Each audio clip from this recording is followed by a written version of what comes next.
My name is Julie Faifan Balzer, and today I'm going to talk to you all about ScanNCut Canvas, which is a great online resource for creating designs, importing SVG files, and doing so many other things with your ScanNCut.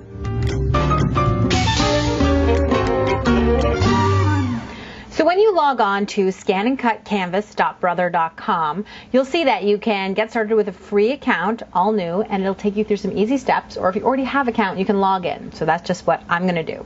So I'm going to go ahead and I'm going to click Stay Logged In, and I'm going to log into my account. Now, once I'm logged in, I'm going to be able to see all of my projects if I've saved things into the cloud. Now, this is a program that exists in a cloud, and what does that mean? That means that it doesn't matter where you are. You always have it as long as you have internet access. It's not on your computer. It's somewhere out in the cloud. So that means you can go to your sister's house, your friend's house, on vacation, whatever it is, and you can still access all of your ScanNCut files that are held in ScanNCut Canvas. So I'm going to choose New right here from my projects.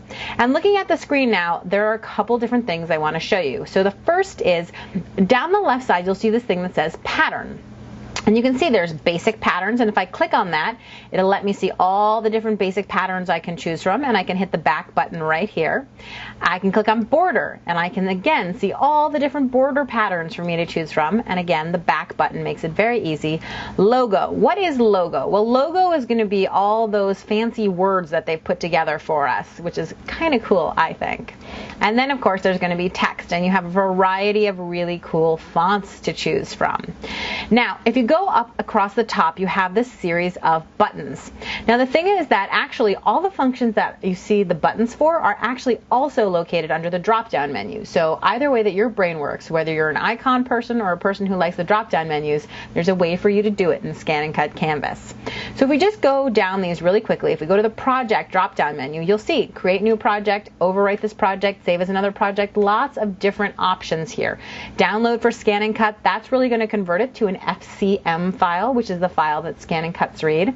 You can see, of course, that you can change an SVG to an FCM, image tracing, all sorts of stuff. You can choose whether you're using that 12 by 12 mat or the 12 by 24 mat, which is a great size for cutting fabric.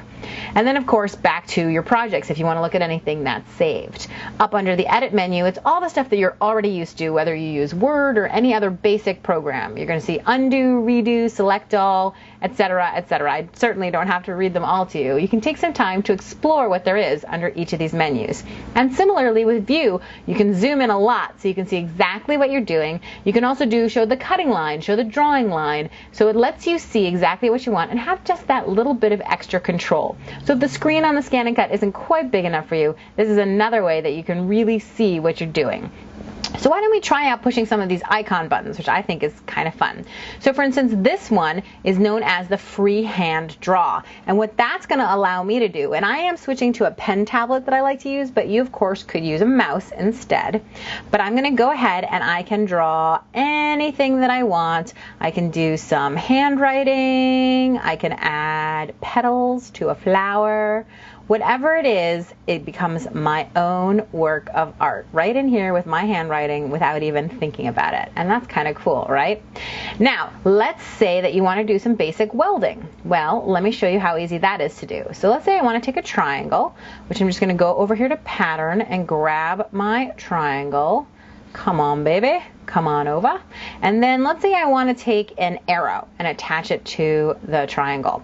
Well, now these are two different shapes, but I want ScanNCut to cut them as a single shape. So what I'm going to do is I'm going to select all, and then I'm simply going to go right up here to my weld tool, and I'm going to go ahead and weld them. And now you can see it becomes one shape. Now this is something that people do a lot with text, but you could also do it with, linking two hearts together or two puppies or whatever it is that you feel like. So I hope that you will take some time to explore ScanNCut Canvas.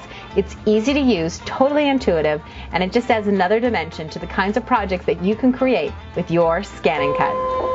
For more tips, tricks, and tutorials, I hope you'll visit my blog at balzerdesigns.typepad.com, and be sure to check out the ScanNCut website too at ScanNCut.com.